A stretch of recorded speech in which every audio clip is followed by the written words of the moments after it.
മറ്റുള്ളവരെ പോലെ അല്ലല്ലോ, ബോഡി ഷോർട്ട് അല്ലേ, അപ്പം ഓർഗൻസ് എല്ലാം ഇങ്ങനെ ചുരുങ്ങി മേളോട്ട് കയറുന്നു, വയറ് വലുതാവുന്നു. വെള്ളാങ്കല്ലിൻ ചില്ലും കൂടൊന്നുണ്ടാക്കാം സിസേറിയനാണ് പറ്റുള്ളൂ. അപ്പൊ അതിൽ അനസ്തേഷ്യ തരുന്ന ഒരു ബുദ്ധിമുട്ട് പറഞ്ഞിട്ടുണ്ട്. 30 വയസ്സുണ്ട്. അപ്പൊ ആ സമയത്ത് വെച്ചാൽ ഇവക്ക് ഒരു മൈൻഡ്, ഇവള് മൂത്തയാണ്, ഞാൻ ഇളയതാണ്. ഞാൻ വണ്ടി ഓടിക്കുന്ന സമയത്തൊക്കെ കൊണ്ട് കട്ടറിലൊക്കെ ഇട്ട് നോർമലായിട്ട് അങ്ങ് പോയിട്ട് ഭയങ്കര മോശപ്പെട്ട രീതിയിൽ, ഭയങ്കര വൃത്തിയായിട്ട് രീതിയിലുള്ള കമന്റുകൾ വരുന്നുണ്ട്. ഒരുമാതിരിയുള്ള നോട്ടം, നമുക്ക് എന്തോ ഒരു വല്ലാത്ത ഫീൽ അന്നേരം കാണുമ്പോഴത്തേക്ക്. പക്ഷെ ആ ഒരു കമന്റ് മാത്രം ഞാൻ കരഞ്ഞു. അതോടുകൂടി പിന്നെ തീരുമാനിച്ചു ഗവൺമെന്റ് ഹോസ്പിറ്റലോട്ട് പോകുന്നില്ല. അനക്കൊക്കെ അറിയാൻ തുടങ്ങി. നന്നായിട്ട് ഇപ്പോൾ രാത്രി കിടക്കാൻ പറ്റില്ലെന്നുള്ളു ആളാണ് ഇപ്പോൾ ഉള്ളത്. എന്നോടിഷ്ടം കൂടാമോ. ഹായ്, ഹലോ, നമസ്കാരം. ഇന്ന് എൻ്റെ കൂടെയുള്ള ഒരു ക്യൂട്ട് ഫാമിലിയാണ്. സോഷ്യൽ മീഡിയയിലൂടെ കണ്ട് പരിചയപ്പെട്ട് ജീവിതത്തിൽ ഒന്നാകാൻ തീരുമാനിച്ച 2 വ്യക്തികളാണ്. ഒരുപക്ഷെ ഡോറ ബുജി ഫാമിലി എന്ന് പറഞ്ഞാൽ നിങ്ങൾക്ക് എല്ലാവർക്കും അറിയായിരിക്കും. വേറെ ആരുമല്ല, Binoy, Aswathy. Welcome to CVTV. ഈ ഡോറ ബുജി എന്ന പേര് എങ്ങനെയാണ് നിങ്ങൾ സെലക്ട് ചെയ്തത്? അതെ, അങ്ങനെ വെച്ച് കഴിഞ്ഞാല് പണ്ട് ഇവളെ വീഡിയോ കോൾ ചെയ്യുമ്പോൾ ഫ്രണ്ട്സ് ആയിരിക്കുന്ന സമയത്ത് ഇവളുടെ അമ്മ മുടി കെട്ടും. അപ്പൊ മുടി കെട്ടുമ്പോഴത്തേക്ക് ഈ 2 സൈഡിൽ ഇങ്ങനെ വെച്ചിട്ടാണ് മുടി കെട്ടുന്നത്. അപ്പം നമ്മൾ ഈ ഡോറയുടെ കാർട്ടൂണൊക്കെ കാണുമ്പോൾ ചിലപ്പോഴൊക്കെ കാർട്ടൂണകത്ത് ഡോറയുടെ മുടി ഇങ്ങനെയൊക്കെ വെച്ചിട്ടുണ്ടല്ലോ. അങ്ങനെ ഞാൻ വിളിച്ചു. അപ്പൊ എന്നെ കളിയാക്കിക്കൊണ്ട് ബുജിന്ന് തിരിച്ചു വിളിച്ചു. ബുജി എന്നുള്ളൊരു പേര് വന്നത്. പിന്നെ അതങ്ങ് സ്ഥിരം വിളിയായി, അങ്ങനെ വിളിപ്പേരായി. പിന്നെ ഇവിടെ ആൾക്കാരൊക്കെ വിളിക്കുന്നത് നിങ്ങളെ ഡോറ ബുജി എന്നാണ്. ഇവിടെ അശ്വതി, ബിനോയ്. അങ്ങനെ ആരും വിളിക്കാറില്ല. അമ്മ എന്താ വിളിക്കുന്നത്? അമ്മ അച്ചുന്ന് വിളിക്കും. എങ്ങനെ പോകുന്നു ലൈഫൊക്കെ? കുഴപ്പമില്ല, നന്നായിട്ട് പോകുന്നു. വീട് പണി നടക്കുവാണെന്ന് തോന്നുന്നു അല്ലേ? ഡോറ ബുജിയുടെ വീട് ശരിക്കും ഇടുക്കിയിലാണ്. ഇടുക്കി തൊടുപുഴയില്. അല്ല, ഡോറയുടെ വീട് ഇടുക്കിയിലാണ് അല്ലേ? പോകാറുണ്ടോ അങ്ങോട്ടൊക്കെ? ജനുവരി കഴിഞ്ഞ വർഷം പോയതാണ്. പിന്നെ പോയിട്ടില്ല. അവര് വരാറുണ്ട്. ഫാമിലി ഒക്കെ വരാറുണ്ട്. ഒരു ക്രിസ്മസിന് വരാനിരുന്നാണ്. പിന്നെ അമ്മയ്ക്ക് ലീവില്ലാത്തോണ്ട് വരാൻ പറ്റിയില്ല. പിന്നെ ചേട്ടനും ഉണ്ട്, നാത്തൂനുണ്ട്, കുഞ്ഞും അച്ഛനും ഉണ്ട്. അവരെല്ലാരും കൂടെ വന്നിട്ട് അമ്മ ലീവിന് വന്നപ്പോ എല്ലാരും വന്ന് കണ്ടിട്ട് പോയായിരുന്നു. ഒരു കുഞ്ഞ് വിശേഷം ഉണ്ടല്ലേ? കുഞ്ഞല്ല, ഒരു വലിയ വിശേഷം ഉണ്ടല്ലേ? അതെ. എന്താന്ന് പറഞ്ഞ ഓൾറെഡി എല്ലായിടത്തും പറഞ്ഞ് അല്ലേ? എല്ലാവർക്കും അറിയാം. ഇപ്പം 6 മാസം ആയിട്ടുണ്ട്. 7ാം മാസത്തിലോട്ട് പോകാൻ പോകുന്നു. കാത്തിരുന്ന് കിട്ടിയത് ആദ്യത്തെ നമുക്ക് കിട്ടിയത് പോയായിരുന്നു. അപ്പം അതിനുശേഷം ഞങ്ങളുടെ പിന്നെ ശേഷമുള്ളതാണ്, രണ്ടാമത്തെയാണ്. 6 മാസമായി, 6 months ആയല്ലേ? അപ്പൊ അതിന്റെ ഒരു എക്സൈറ്റ്മെന്റിലും മീറ്റിംഗ് ഒക്കെ ഉണ്ടായിരുന്നു. മീറ്റിംഗ് ഉണ്ടായിരുന്നു, തലകറക്കം ഉണ്ടായിരുന്നു, ക്ഷീണം എല്ലാം ഉണ്ടായിരുന്നു. ഇപ്പം ഈ ഒരു 5 months കഴിഞ്ഞപ്പോഴത്തേനും കുഴപ്പമില്ല. അനക്കൊക്കെ അറിയാൻ തുടങ്ങി. നന്നായിട്ട് ഇപ്പോൾ രാത്രി കിടക്കാൻ പറ്റില്ലെന്നുള്ളു. അന്ന് ഭയങ്കര, ഞാൻ പറഞ്ഞു ഇച്ചാൻ്റെ അടുത്ത് പറഞ്ഞു ആളവിടെ പാർട്ടിയിലാന്ന് തോന്നുന്നു. അതിന് ചവിട്ടും അനക്കൊക്കെ ആയിരുന്നു. അനക്കൊക്കെ അറിയാൻ പറ്റുന്നുണ്ട്. ഇപ്പൊ ഈ ഡോറ ഇട്ടിരിക്കുന്ന കോസ്റ്റ്യൂം ഇല്ലേ, നമ്മുടെ ബുജി തയ്ച്ചതാണ്. ഞാൻ ഒരു ദിവസം കൊണ്ട് തയ്ച്ചെടുത്താണല്ലേ? കുഞ്ഞു കലാകാരനും കൂടിയാണല്ലേ? കൂടാതെ മേക്കപ്പ് ആർട്ടിസ്റ്റ് ആണ്. കഴിഞ്ഞ ഇന്റർവ്യൂലൊക്കെ ഫേസ് ഒക്കെ മേക്കപ്പ് തന്നെ, ഡ്രസ്സും ഹെയറും. അതെ, മേക്കപ്പ് എന്റെ സ്വന്തം. അതെങ്ങനെ ഇത് കണ്ടിട്ടാണോ, വീഡിയോസ് ഒക്കെ കണ്ടിട്ടാണോ തയ്ക്കുന്നത്? ഡ്രസ് ചെയ്തത് യൂട്യൂബിലെ വീഡിയോസ് കണ്ടിട്ടാണ്. മേക്കപ്പ് ഞാനാണെങ്കിൽ ഒരു മാസ്റ്ററുടെ പഠിച്ചതാണ്. ഡ്രസ് നമ്മൾ പിന്നെ യൂട്യൂബിൽ നോക്കി അങ്ങനെ ഓരോ ഡിസൈൻ എടുത്ത് നോക്കി പഠിച്ച് സ്റ്റിച്ച് ചെയ്ത്. മേക്കപ്പിനൊക്കെ പോകുന്ന ആളാണ്. കലോത്സവത്തിന് പിള്ളേരെ വിളിക്കാനും പിന്നെ മാരേജിനൊക്കെ പോയിക്കൊണ്ടിരിക്കുന്നു. മാരേജിനൊക്കെ ഒരുക്കാനൊക്കെ. സാരി ഡ്രാപ്പിംഗ് ഒക്കെ അറിയാമോ? അറിയാം. ഈ വരുന്ന ജനുവരി 21-നും ഫെബ്രുവരിയിലും പ്രോഗ്രാം ഉണ്ട്. അപ്പൊ ഡോറയ്ക്ക് ഇഷ്ടമാണ് ഇങ്ങനെയൊക്കെ ഒരുങ്ങിയൊക്കെ നടക്കാൻ? എനിക്കിഷ്ടമാണ്. ഇങ്ങനത്തെ ഒന്നും അങ്ങനെ ഇടാമെന്നൊന്നും വിചാരിച്ചൊന്നുമില്ല.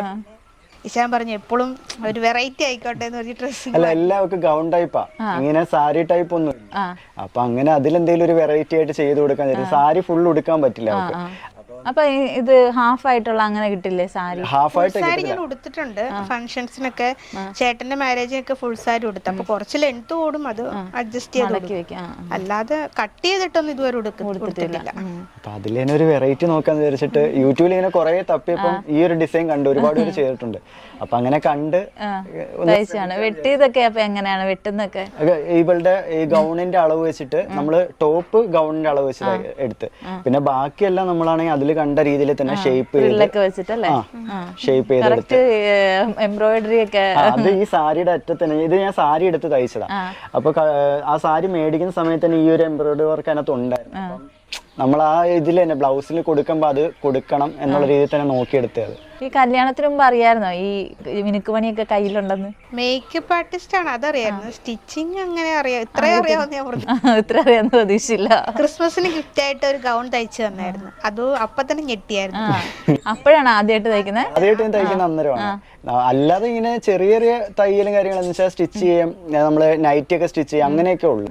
ഇങ്ങനത്തെ ആദ്യമായിട്ട്. ഇതില് പക്ഷെ ഞാൻ വെള്ളം കുടിച്ചു പോയി, കാരണം ഇത്തിരി പാടാണ് ഫ്രില്ലൊക്കെ വെച്ച് ടൈപ്പ്. ഇന്നലെ രാത്രി ഒന്ന് ചെയ്ത പണിയാണത്. ഇന്നലെ ഉച്ചോട്ട് ഇരുന്ന് രാത്രിയിലൊക്കെ ഇതിന്റെ പണിയായിരുന്നു. പിന്നെ ഇന്ന് രാവിലെ കൊണ്ടാത്തി കൈയുടെ വർക്കും ബാക്കിയുള്ള ഡിസൈനൊക്കെ ഇന്ന് കംപ്ലീറ്റ് ചെയ്തത്. എന്തായാലും അടിപൊളിയായിട്ടുണ്ട്. നമ്മൾ സാധാരണ തയ്യൽക്കാർ പോലും ഇത്ര പെട്ടെന്ന് തയ്ച്ച് തരത്തില്ല നമുക്ക്. അല്ല, അത് ഇന്ന് ഇടണം, ഇന്ന് ഇടിയിക്കണം എന്നുള്ളൊരു ആഗ്രഹം കൊണ്ട് അങ്ങനെ രാവിലെ പോയി സാരി എടുത്ത്, ഇന്നലെ രാവിലെ പോയി എടുത്ത് ഇന്നലെ തന്നെ ഇരുന്ന് പിന്നെ തയ്ക്കാൻ തുടങ്ങി. ഇന്നലെ സത്യത്തിൽ വീട് പണി നടക്കുവാന്ന് പറഞ്ഞോ, ആള് അവിടെ പണിക്ക് നിൽക്കുന്ന ഒരാളായിരുന്നു. ഇന്നലെ അതിന്റെ പേരിൽ പണിക്ക് പോലും ഇറങ്ങിയില്ല. നമ്മൾ വരുന്ന കാരണം പണിക്ക് പോലും ഇറങ്ങില്ലല്ലേ? അല്ല, അതിന്റെ പിന്നെ അത് അനിയനെ നോക്കിയോളും പപ്പായും ഉണ്ടായിരുന്നു. അപ്പൊ പിന്നെ ഞാൻ വിചാരിച്ചു എന്നാ പിന്നെ ഇതങ്ങ് ചെയ്യാന്ന് വിചാരിച്ചു. ഞാൻ തലേന്ന് രാത്രിയെ പറഞ്ഞ് തയ്ക്കുന്നുണ്ട്, അപ്പൊ നാളെ ഞാൻ നിൽക്കുന്നില്ല എന്ന് പറഞ്ഞായിരുന്നു. ബിനോയുടെ വീട്ടിൽ ആരൊക്കെയാ ഉള്ളത്? പപ്പ, അമ്മയും 2 അനിയന്മാര്. അതിൽ ഒരാളുടെ മാരേജ് കഴിഞ്ഞ് 2 കുട്ടികളുണ്ട്. ലവ് മാരേജ് ആയിരുന്നു, അതുകൊണ്ട് നേരത്തെ. അന്ന് ലവ് മാരേജ് ആയിരുന്നു. ഞങ്ങളുടെ ലവ് മാരേജ് അല്ല കേട്ടോ. ചോദിക്കും അങ്ങനെ പെട്ടെന്ന് കാണുമ്പോ ഇത്രയും ഡിസ്റ്റൻസ് ഉണ്ടല്ലോ ഞങ്ങൾ തമ്മിൽ, അപ്പൊ എല്ലാരും ഓർക്കും അങ്ങനെ. നിങ്ങൾ സോഷ്യൽ മീഡിയ വഴിയല്ലേ പരിചയപ്പെട്ടത്? സോഷ്യൽ മീഡിയ വഴിയാ. പിന്നെ അമ്മയ്ക്ക് ഭയങ്കര ഇഷ്ടമായിരുന്നു. അപ്പം അമ്മ 2 വട്ടം ചോദിച്ചു. ആദ്യത്തെ വട്ടം ചോദിച്ചപ്പോ ഇവര് വേറൊരു ഇതില് അഫയർ അല്ല, അവർക്ക് വേറൊരു ആലോചന ഉണ്ടായിരുന്നു. അതിനുശേഷം പിന്നെ 2ാമത്തെ തവണ ചോദിച്ചപ്പോഴാണ് ഓക്കെ ആയത്. അമ്മയാണ് അപ്പം ഇതിനെല്ലാം കാരണക്കാരിയല്ലേ? ഇപ്പൊ എന്ത് തോന്നുന്നു? കുഴപ്പമൊന്നും ചെറിയ അമ്മായിമ്മ പോരൊക്കെ ഉണ്ടാ? അമ്മായിമ്മ പോരില്ല, ഭർത്താവും ഭാര്യയും തമ്മിൽ പോരുണ്ട്. ഒരു പ്രശ്നമില്ല. ഇച്ചാനായിട്ട് ദേഷ്യക്കൂടലുള്ളതുകൊണ്ട് ഒരു പഴക്കും പണക്കൊക്കെ ഉള്ളു, അല്ലാതെ ഞങ്ങളത് മിക്കപ്പോഴും ഉണ്ട്. സിനിമയൊക്കെ കാണാൻ പോവാറുണ്ടല്ലോ നിങ്ങൾ? ഇടയ്ക്ക് പോകാറുണ്ട്. പബ്ലിക്കിലൊക്കെ പോകുമ്പോഴത്തേക്കും ഒരുപാട് നെഗറ്റീവ് ഒക്കെ പറയുന്നവരെ കാണുമല്ലോ. എന്തെങ്കിലും മോശം അനുഭവം ഈ ഇടയ്ക്ക് ഉണ്ടായിട്ടുണ്ടോ? നെഗറ്റീവ് നമുക്ക് വരുന്നത് കൂടുതലും സോഷ്യൽ മീഡിയ വഴിയാണ് നെഗറ്റീവ് വരുന്നത്. ഭയങ്കര വൃത്തിയായിട്ട് രീതിയിലുള്ള കമന്റ് ഒക്കെ ചില സമയത്ത് വരുന്നത്. കുറെ കമന്റ് വന്നപ്പോൾ ഞങ്ങൾ നിർത്താന്നൊക്കെ വിചാരിച്ചായിരുന്നു വീഡിയോസ് ഇടുന്നതന്നെ. ഇൻസ്റ്റയില് ഇടുമ്പോഴാണ് ഭയങ്കര മോശപ്പെട്ട രീതിയിൽ ഭയങ്കര വൃത്തിയായിട്ട് രീതിയിലുള്ള കമന്റുകൾ വരുന്നുണ്ട്. ഇപ്പം ഞാൻ പ്രഗ്നന്റ് ആയ ഒരു 3 മാസമൊക്കെ ആയിരുന്ന സമയത്തായിരുന്നു. അപ്പോൾ സാധാരണ നെഗറ്റീവ്സ് വരുമ്പോൾ എനിക്ക് അത്ര ഇച്ചായും കൂടുതൽ പ്രതികരണ ശേഷിയുള്ളയാളാണ് ഞാൻ. പക്ഷെ അങ്ങനെ കണ്ട് കളഞ്ഞ ഒരാളാണ്. പക്ഷെ ആ ഒരു മനസ്സിൽ വെക്കത്തില്ല. പക്ഷെ ആ ഒരു കമന്റ് മാത്രം ഞാൻ കരഞ്ഞു. എന്നിട്ട് ഞാൻ ഇച്ചാനോട് ചോദിച്ചിട്ട് എനിക്ക് ഭയങ്കര വിഷമമായിരുന്നു ആ ഒരൊറ്റ കമന്റ്. പിന്നെ ഒന്നും ഞാനങ്ങനെ പ്രതികരിക്കാനൊന്നും പറ്റില്ല. അതിന് ഞങ്ങൾ എന്നിട്ട് സൈബർ സെല്ലിലൊക്കെ കൊടുത്തായിരുന്നു. പിന്നെ പബ്ലിക്കിലെന്ന് വെച്ചാൽ നമ്മൾ പോകുമ്പോഴത്തേക്ക് എന്താ പറയുന്നത്, കണ്ടിട്ടില്ലാത്ത എന്തോ കാണുന്ന പോലെ ഒരു ചില സമയത്ത് നമുക്ക് ഭയങ്കര ബുദ്ധിമുട്ടാവും. അത് ഹോസ്പിറ്റലൊക്കെ പോകുമ്പോഴാണ് കൂടുതലും ബുദ്ധിമുട്ടാവുന്നത്. വെച്ചാൽ ചിലരിങ്ങനെ നോക്കിക്കൊണ്ട് തന്നെ നിൽക്കും.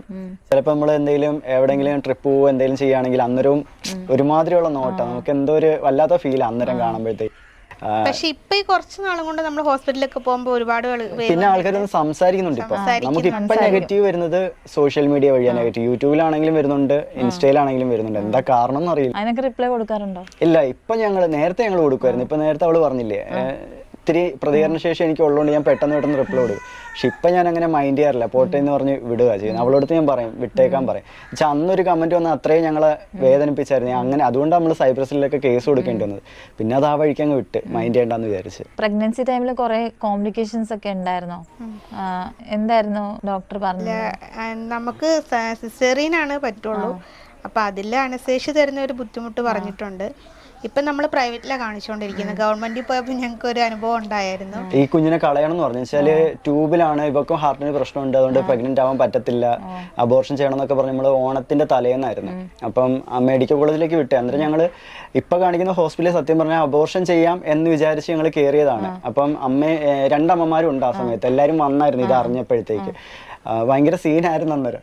അപ്പൊ നമ്മള് അബോർഷൻ ചെയ്യാം എന്ന് വിചാരിച്ചിട്ട് കയറിയതാ പ്രൈവറ്റ് ഹോസ്പിറ്റലിൽ സത്യം പറഞ്ഞാല്. അന്നേരം കയറിയ സമയത്ത് അവിടെ സ്കാൻ ചെയ്ത് അവിടുത്തെ റിപ്പോർട്ട് വന്നപ്പോഴത്തേക്ക് കുഴപ്പമൊന്നുമില്ല, ട്യൂബിലല്ല, നോർമലാണ് പ്രഗ്നൻസി. പിന്നെന്ന് വെച്ചാല് ഹാർട്ടിന് ഒരു പ്രശ്നമില്ല. ഒരു വട്ടം ഞങ്ങൾ ആദ്യം അബോർഷൻ ആയ സമയത്ത് നമ്മള് ഒന്ന് ടെസ്റ്റ് ചെയ്ത്, അത് ഗവൺമെന്റ് ഹോസ്പിറ്റലാണോ കാണിച്ചോണ്ടിരുന്നത്? അല്ല, ഫസ്റ്റ് അബോർഷൻ ആയത് നമ്മള് പ്രൈവറ്റിൽ കാണിച്ചത്. എന്ന് വെച്ചാൽ അബോർഷൻ ആയി അന്നേരം പെയിൻ എടുത്ത് നമ്മൾ അറിഞ്ഞില്ലായിരുന്നു. ബ്ലഡ് വന്നപ്പോഴത്തെ പെട്ടെന്ന് നമ്മൾ അങ്ങ് പ്രഗ്നന്റ് ആണെന്ന് അറിഞ്ഞില്ലായിരുന്നു? ഇല്ല അറിഞ്ഞിട്ടില്ലായിരുന്നു. ബ്ലഡ് വരുന്ന കണ്ടിട്ട് പെട്ടെന്ന് നമ്മൾ ഹോസ്പിറ്റലിൽ കൊണ്ടുവന്നപ്പോഴാണ് പോയെന്നുള്ള അറിയുന്നത്. ഇത് നമ്മൾ പിന്നെ എന്ന് വെച്ചാൽ എല്ലാവരും പറഞ്ഞ് ഗവൺമെന്റ് കാണിക്കുന്ന നല്ലത്, നമ്മൾ ഗവൺമെന്റിൽ എപ്പോഴും ഇങ്ങനെയുള്ള ഇത് വരുമ്പോൾ കാണിക്കാമെന്ന് പറഞ്ഞാൽ അങ്ങനെ കൊണ്ടുപോയത് സത്യം പറഞ്ഞ ഗവൺമെന്റ്. അതോടുകൂടി പിന്നെ തീരുമാനിച്ചിട്ട് ഗവൺമെന്റ് ഹോസ്പിറ്റലിലോട്ട് പോകുന്നില്ല. വെച്ചാൽ അത്രയും നമ്മൾ വല്ലാണ്ട് പേടിച്ചു. ഞങ്ങൾ എന്നിട്ട് ഞാൻ വണ്ടി ഓടിക്കുന്ന സമയത്തൊക്കെ കൊണ്ട് കട്ടറിലൊക്കെ ഇട്ട് നോർമലായിട്ട് അങ്ങ് പോയിട്ട് പോകുന്ന വഴിക്ക് എനിക്ക് പപ്പായ വാങ്ങിക്കാം, പൈനാപ്പിൾ വാങ്ങിക്കാം എന്നുവെച്ചാൽ അമ്മമാരുണ്ട് മാറിയിരുന്ന് ഭയങ്കര കരച്ചില്ല. എന്നുവെച്ചാൽ എല്ലാം ആഗ്രഹിച്ചിട്ട് കിട്ടി. അത് നമ്മൾ പോയപ്പോ അത്രയും വിഷമം വന്നില്ല, കാരണം അറിയാതെ പോയതില്ലേ. ഇത് ഇത്രയും അറിഞ്ഞിട്ട് സന്തോഷിച്ചിരുന്നിട്ട് കളയണമെന്ന് പറഞ്ഞപ്പോഴത്തെ നമ്മൾ അറിഞ്ഞുകൊണ്ട് കളയാൻ പോകുമ്പം അതൊരു ഫീല് വേറെ ഇല്ലേ. പ്രൈവറ്റ് ഹോസ്പിറ്റലിൽ പോയപ്പം അബോർട്ട് ചെയ്യണ്ടെന്ന് പറഞ്ഞപ്പോൾ ഉള്ള സന്തോഷം ഉണ്ടല്ലോ.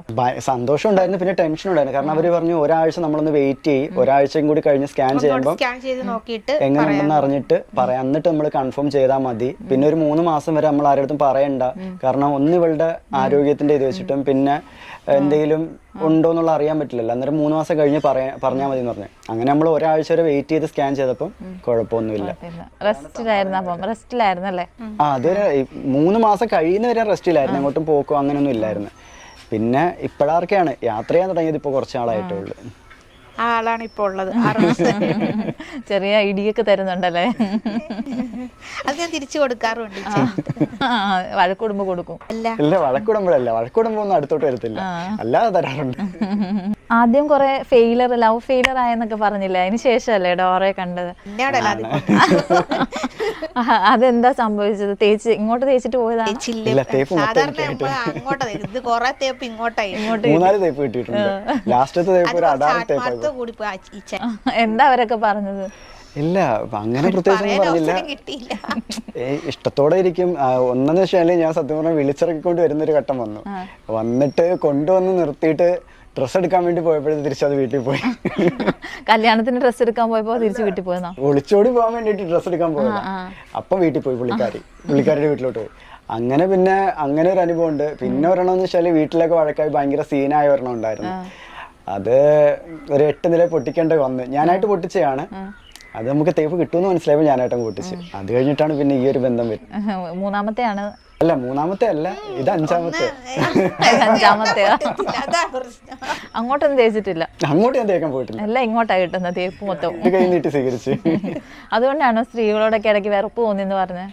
എനിക്ക് ലാസ്റ്റത്തെ ഇത് നല്ല വെറുപ്പ് തോന്നിയൊരു ഇതായിരുന്നു. കാരണമൊക്കെ അറിയാം, നമുക്ക് ഓപ്പൺ ആയിട്ടെല്ലാം പറയാൻ പറ്റാത്തോണ്ട് ഞാൻ പറയാത്ത. എന്നുവെച്ചാല് അത്യാവശ്യം എനിക്ക് എന്താ പറയുന്നത്, അങ്ങനെ വെറുപ്പെന്നല്ല, വിവാഹം വേണ്ടെന്നുള്ളൊരു ഇത് വന്നായിരുന്നു.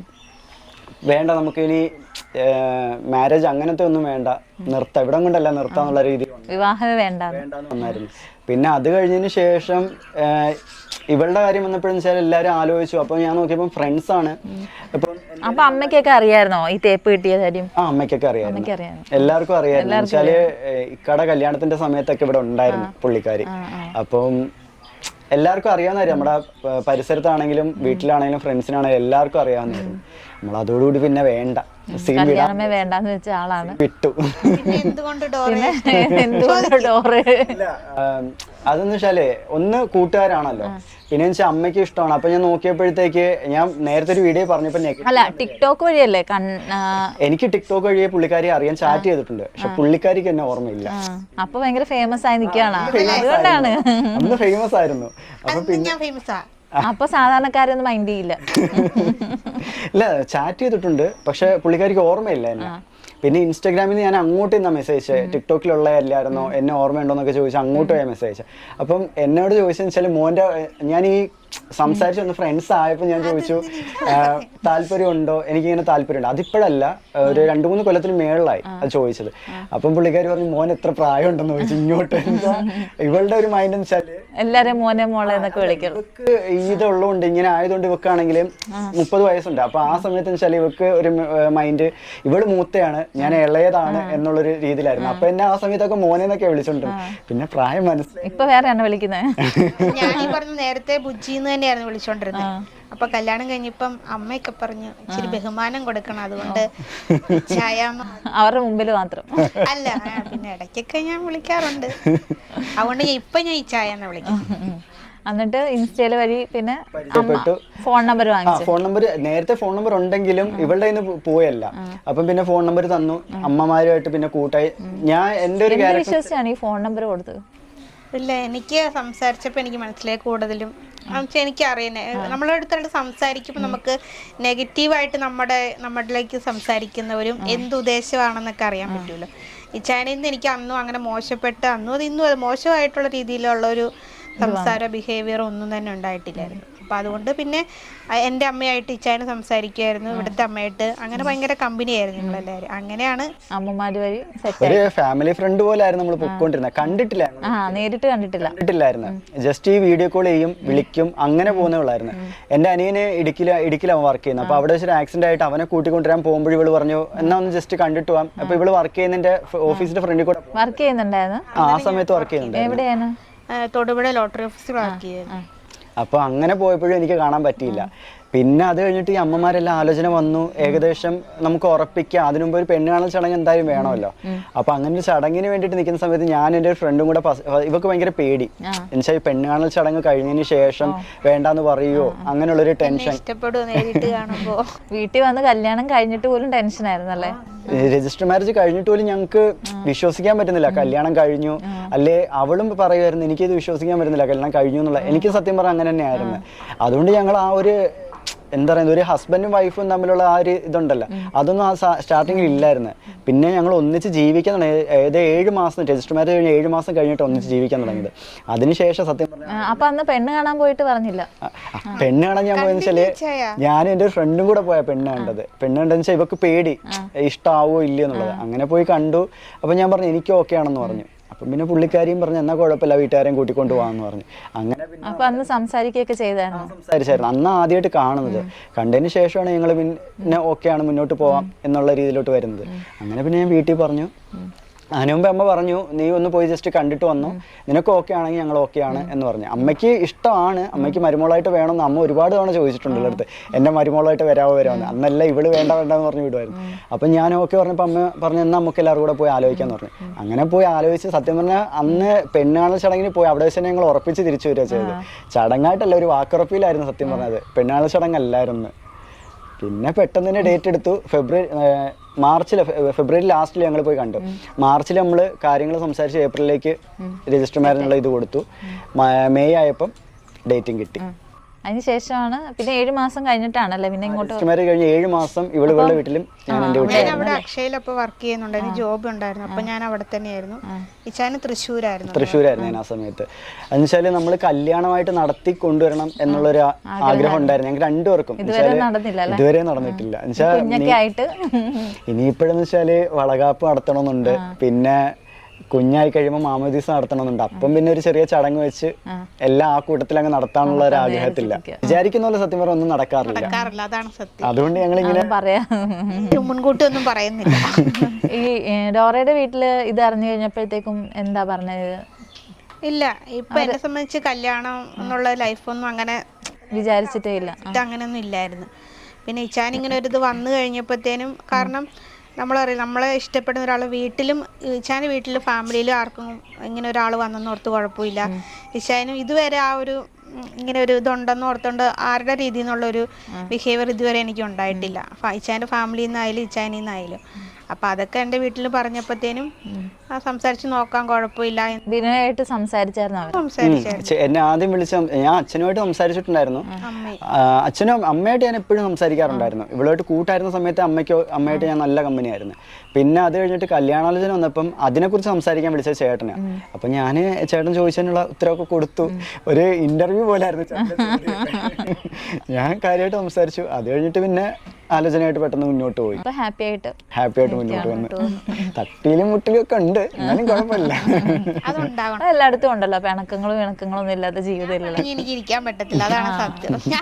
പെണ്ണുങ്ങളെല്ലാം അങ്ങനെയാന്ന് തോന്നുന്നു. പക്ഷെ ഇവർക്കപ്പോ ഭയങ്കര ജാടയാണ്, ഇവരന്നേരം മൈൻഡേ ആക്കത്തില്ല, ഇറങ്ങി അങ്ങ് പോയി. ഇല്ല എനിക്ക് അപ്പൊ ഫോൺ വിളിക്കോ? ആ സ്വിച്ച് ഓഫ് ആക്കി വെച്ച് ബ്ലോക്കും ആക്കി. ഇതൊക്കെ ആണുങ്ങളുടെ സ്വഭാവമാണല്ലേ, എല്ലാ ആണുങ്ങളും ഇങ്ങനെ ബ്ലോക്കും ആക്കി. ബ്ലോക്ക് ആക്കുവോ? ഇൻസ്റ്റയിൽ ഇപ്പോഴും ബ്ലോക്ക് ആക്കുവോ? ബ്ലോക്ക് ആക്കും. അതെ, ഫോൺ എനിക്ക് കുറച്ചു നേരം വഴക്കിട്ട് കഴിയുമ്പോൾ ഞാൻ കുറച്ചു നേരം തനിയെ ഇരിക്കാൻ വിചാരിക്കും, തനിയെ ഇരിക്കണം എന്ന് വിചാരിക്കും. അപ്പം പുള്ളിക്കാരി എന്ത് ചെയ്യുന്ന വെച്ചാല് ഇങ്ങനെ വന്നിട്ട് നമ്മളെ അപ്പൊ എനിക്ക് കുറച്ചു നേരം തനിയെ ഇരിക്കണം. വഴക്കിട്ട് കഴിഞ്ഞാൽ എൻ്റെ ഒരു മൈൻഡ് എന്ന് ആരുമായിട്ട് വഴക്കിട്ട് കഴിയുമ്പോൾ കുറച്ചു നേരം തനിയെ ഇരിക്കും. അപ്പൊ ഇവള് സമ്മതിക്കൂല, അപ്പൊ ഞാൻ ഇറങ്ങി പോകും. എന്നിട്ട് എങ്ങനെ സോൾവ് ആകും? പിന്നെ വരുമോ രാത്രിയാമോ? ദൂരേക്കും പോവില്ല, മിറ്റത്തെവിടെങ്കിലും ഒക്കെ പോയിരിക്കുന്നുള്ളൂ. വരും രാത്രി എന്നല്ല, അങ്ങനെ വരും. വന്നാലും ഭയങ്കര ദേഷ്യമായിരിക്കും ഫേസില്. അത് കാണുമ്പോ നമുക്ക് ചിരി വരുമോ? അല്ല, എനിക്ക് സങ്കടം. എനിക്കിപ്പോ ഭയങ്കരമായിട്ട് സങ്കടമാണ്. ഈ സമയം ആയതുകൊണ്ടായിരിക്കും ഉള്ള കെയർ കരയും ഞാൻ. ഈ പക്ഷെ വേറെ ആരും വഴക്കിട്ടാലും ഇല്ല, പക്ഷെ ഇച്ചായും പെട്ടെന്ന് ദേഷ്യപ്പെട്ടാലും വഴക്ക് പറഞ്ഞാലും പെട്ടെന്ന് എനിക്ക് പ്രഗ്നന്റ് ആണെന്ന് അറിഞ്ഞു കഴിഞ്ഞപ്പോഴത്തേക്കും ഒരു എന്താ, എന്നെ ഇങ്ങനെ എടുത്തു പൊക്കിയൊന്നുമില്ല. സാധാരണ സിനിമയിലൊക്കെ ആണ്. ഇവക്കെന്ന് ശരി എനിക്ക് ഡൗട്ട് വന്നു. എന്നുവെച്ചാൽ ഒന്ന് ഡേറ്റും തെറ്റി, രണ്ടാമത് ഇവക്ക് ഭയങ്കര ക്ഷീണം. നമുക്ക് ആദ്യത്തെ സിംറ്റംസ് എനിക്ക് കുറച്ചൊക്കെ നമ്മുടെ മൈൻഡിലുണ്ട്. അപ്പൊ ആദ്യത്തെ നമ്മൾ അറിയാണ്ട് പോയല്ലേ, അപ്പൊ അതൊരിക്കലും വരില്ലെന്നൊരു ഇതുണ്ടായിരുന്നു. അപ്പൊ ഇവക്ക് ചെറിയ സിംറ്റംസും കാര്യങ്ങൾ കാണിച്ചു വന്നപ്പോൾ ഞാൻ പറഞ്ഞു നമുക്ക് പോയി ടെസ്റ്റ് ചെയ്യാന്ന് പറയുമ്പോൾ ഒരു തരത്തിൽ സമ്മതിക്കത്തില്ല. അതൊന്നും അല്ല, അങ്ങനെയൊന്നും വേണ്ട, അതല്ല എന്നാണ് പുള്ളിക്കാരി പറയുന്നത്. അപ്പൊ എനിക്കൊരു ഡൗട്ട് കിട്ടിയിട്ട് എന്തായാലും കുഴപ്പമില്ല, ഒന്ന് കാർഡ് ടെസ്റ്റ് ചെയ്ത് നോക്കാന്ന് വിചാരിച്ചിട്ട് ടെസ്റ്റ് ചെയ്തപ്പം പോസിറ്റീവ് ആണ്. അപ്പൊ തന്നെ ഞാൻ എന്ത് ചെയ്ത് കൊണ്ടുപോയി പ്രാർത്ഥിച്ചു. എന്നിട്ട് ഞാൻ അന്നേരം തന്നെ കൊണ്ടുപോയിട്ട് ബ്ലഡ് ടെസ്റ്റും ചെയ്തു. ബ്ലഡ് ടെസ്റ്റ് ചെയ്തപ്പം അതിലും പോസിറ്റീവ് ആണ്. അങ്ങനെയാണ് നമ്മൾ കൺഫേം ആക്കുന്നതാണെന്നുള്ളത്. ഇതെല്ലാം ആയതിനു ശേഷമാണ് ഡോക്ടറെ അടുത്ത് നമ്മൾ പോകുന്നത്. കാരണം ആദ്യമേ ഞങ്ങൾ ആദ്യത്തെ സിംറ്റംസ് വന്നപ്പോൾ നമ്മൾ ഡോക്ടറെ അടുത്ത് ഡൗട്ട് പറഞ്ഞായിരുന്നു, പോയി സംസാരിച്ചു കാര്യങ്ങളൊക്കെ പറയുമ്പോൾ ഡോക്ടർ പറഞ്ഞു അതല്ല എന്ന് പറഞ്ഞു. അങ്ങനെ ഞങ്ങൾ ചെറിയൊരു വാഗമൺ ട്രിപ്പൊക്കെ പോയിട്ട് വന്നതിന്റെ പിറ്റേ ദിവസമാണ് അബോർഷൻ ആവുന്നത്. അപ്പൊ അതുകൊണ്ട് എനിക്ക് പേടിയുണ്ടായിരുന്നു. അതുകൊണ്ട് ആദ്യമായിട്ട് പോയത് വാഗമൺ ആദ്യമായിട്ട് ട്രിപ്പ് പോകുന്നത്. അപ്പൊ ഇടുക്കിയിലുള്ള ഞാൻ അതുവരെ വാഗമൺ വന്നിട്ട് കൊണ്ടുപോയിട്ട് വന്നു. ഇനിയുണ്ടല്ലേ കൊറേ ഇടത്ത് ഇങ്ങനെ പ്ലാൻ ചെയ്ത് വെച്ചിട്ടുണ്ട്. പക്ഷെ യാത്ര ചെയ്യാനുള്ള ഇതായിരിക്കും അല്ലേ ഈ ടൈമില്? അല്ല, ഇപ്പൊ പ്രഗ്നന്റ് യാത്ര ചെയ്യാന്ന് പറഞ്ഞോ ഡോക്ടർ? ഇവക്ക് യാത്ര ബുദ്ധിമുട്ടാണ്. എന്നുവെച്ചാല് അധിക നേരം കാറിലൊന്നും ഇരിക്കാൻ പറ്റത്തില്ല. ഇപ്പൊ ഞങ്ങള് കൊല്ലത്ത് ഹോസ്പിറ്റലിൽ ഒരു സ്കാനിങ്ങിന് പോയപ്പോ തന്നെ ഭയങ്കര ബുദ്ധിമുട്ടായിരുന്നു. വന്നതിന് ശേഷം 2 ദിവസമൊക്കെ നല്ല ഇതുണ്ടായിരുന്നു. ഒത്തിരി നേരം ഇരിക്കാനൊക്കെ. അതുകൊണ്ട് നമുക്ക് യാത്ര ഇവക്ക് പ്രഗ്നന്റ് ആയിരിക്കുമ്പോഴും അല്ലെങ്കിലും. ഇപ്പൊ റീൽസ് ഒക്കെ ചെയ്യാറുണ്ടോ ഇൻസ്റ്റയില്? ഞാനിപ്പോ നിർത്തി വെച്ചിരിക്കും, അവള് തന്നെ ചെയ്യാറുണ്ട്. യൂട്യൂബ് ചാനലിലൂടെ വരുമാനത്തിന്റെ ഒരു വീഡിയോ ഇട്ടായിരുന്നല്ലോ, കുറെ കമന്റ് ഒക്കെ വന്നായിരുന്നല്ലോ. അപ്പൊ ആഡ് നിങ്ങൾ ചെയ്തില്ല എന്നൊക്കെ പറയുന്നുണ്ടായിരുന്നു. നമ്മൾ ആഡ്സെൻസ് കൊടുത്ത് മോണിറ്റൈസേഷൻ ഓൺ ആക്കിയില്ലായിരുന്നു? അപ്പം അതെല്ലാം ചെയ്തിട്ടുണ്ട്. ഇതുവരെ നമുക്ക് പിൻ നമ്പറും കാര്യങ്ങളും വന്നിട്ടില്ല. എല്ലാം ചെയ്തിട്ടിരിക്കുകയാണ്, പക്ഷെ പിൻ നമ്പറും കാര്യങ്ങളും ഇതുവരെ വന്നിട്ടില്ല. ഇത്രയും ഡിലേ ആവുന്ന എന്തോന്ന് മനസ്സിലായില്ല. അവര് പറയുന്നത് വരും എന്ന് പറഞ്ഞിട്ടുണ്ട്, പക്ഷെ സംഗതി ഇതുവരെ വന്നിട്ടില്ല. അഡ്രസ് കറക്റ്റ് ആണോ കൊടുത്തേക്കുന്നത്? അത് കാരണം ഇതുവരെ നമുക്ക് അക്കൗണ്ടിലൊന്നും വന്നിട്ടില്ല.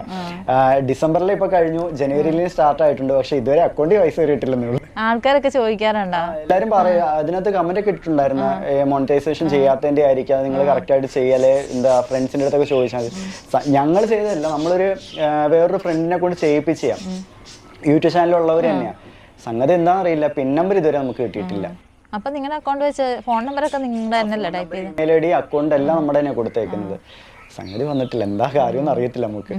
അപ്പം ആക്ച്വലി ബിനോയ് എന്താ ചെയ്യുന്നത്? ഞാൻ മീൻ കച്ചവടമായിരുന്നു നേരത്തെ ചെയ്തോണ്ടിരുന്നത്. ഇപ്പൊ ചെറിയൊരു ഡിസ്ട്രിബ്യൂഷൻ സ്റ്റാർട്ട് ചെയ്ത് ഇങ്ങനെ വെച്ചിരിക്കുക. എന്തിന്റെ? വിറകുതിരിയും കാര്യങ്ങളൊക്കെ ആയിട്ടാ. മെഴുകിന്റെ തന്നെ വേറൊരു ഐറ്റം, നമ്മള് അടുപ്പിലൊക്കെ കത്തിക്കാൻ വേണ്ടി ഉപയോഗിക്കുന്ന സാധനം. അതിന്റെ ഒരു ചെറിയ സംഗതി. അതിപ്പോ ഉണ്ടാക്കുവോ? ഉണ്ടാക്കി നമ്മൾ തന്നെ കടകളിൽ ഓർഡർ എടുത്ത് കൊണ്ടുകൊടുക്കുക. എവിടെയാ അപ്പൊ അതിന്റെ സ്ഥലങ്ങളൊക്കെ? വീട്ടിൽ തന്നെ എല്ലാം ചെയ്യാം. വീട്ടിൽ തന്നെ എല്ലാം ചെയ്യാന്ന് പുറത്തൊന്നും തുടങ്ങിയിട്ടില്ല? ഇല്ല, എല്ലാം ഇറക്കി വെച്ചോളൂ. സാധനങ്ങളെല്ലാം നമ്മൾ ഓർഡർ ചെയ്ത് വരുത്തിച്ച് വെച്ചിരിക്കുക. ഇടുക്കിയാണോ ഇഷ്ടപ്പെട്ടത്, കൊല്ലാണോ ഇഷ്ടം? അങ്ങനെ പറഞ്ഞാൽ നമ്മൾ ജനിച്ച നാട് തന്നെ ആയിരിക്കും എല്ലാവർക്കും ഇഷ്ടം. എന്നാലും ഡോറയ്ക്ക് ഇടുക്കി തന്നെ. പിന്നെ ഇപ്പൊ കൊല്ലം ഇഷ്ടപ്പെടണമല്ലോ. കൊല്ലം കണ്ട ഇല്ല വേണ്ടെന്ന് പറഞ്ഞു. സത്യമാണോ? കല്യാണത്തിന് മുമ്പുള്ള ലൈഫും ഇപ്പോഴുള്ള ലൈഫും തമ്മിൽ ഒരുപാട് ചേഞ്ച് വന്നിട്ടുണ്ടല്ലോ. എന്ത് തോന്നുന്നു? ടെൻഷൻ, വിഷമം എല്ലാം വന്നു കല്യാണത്തിന് ശേഷം. എന്ന് വെച്ച് കല്യാണത്തിന് മുന്നേ ഇതൊന്നും ഇല്ലായിരുന്നു എന്നല്ല കേട്ടോ. നമ്മൾ സ്വന്തമായിട്ട് ഒരു കുടുംബജീവിതം തുടങ്ങുമ്പോഴത്തേക്ക് നേരത്തെ വെച്ചാൽ നമ്മള് മക്കളായിരുന്നു. ഇപ്പൊ നമ്മള് ഒന്ന് ഭാര്യയും ഭർത്താവായി, രണ്ടാമത് അച്ഛനും അമ്മയും ആവാൻ പോകുന്നു. അപ്പൊ അതിന്റെ ഒരുപാട് ടെൻഷനും പ്രഷറും വിഷമവും എല്ലാം ഉണ്ട്. പിന്നെ ഇപ്പം ജോലി, ഞാൻ കച്ചവടം നിർത്തിയിട്ട് വേറൊരു കച്ചവടം ചെയ്യാൻ വേണ്ടി ഇറങ്ങി.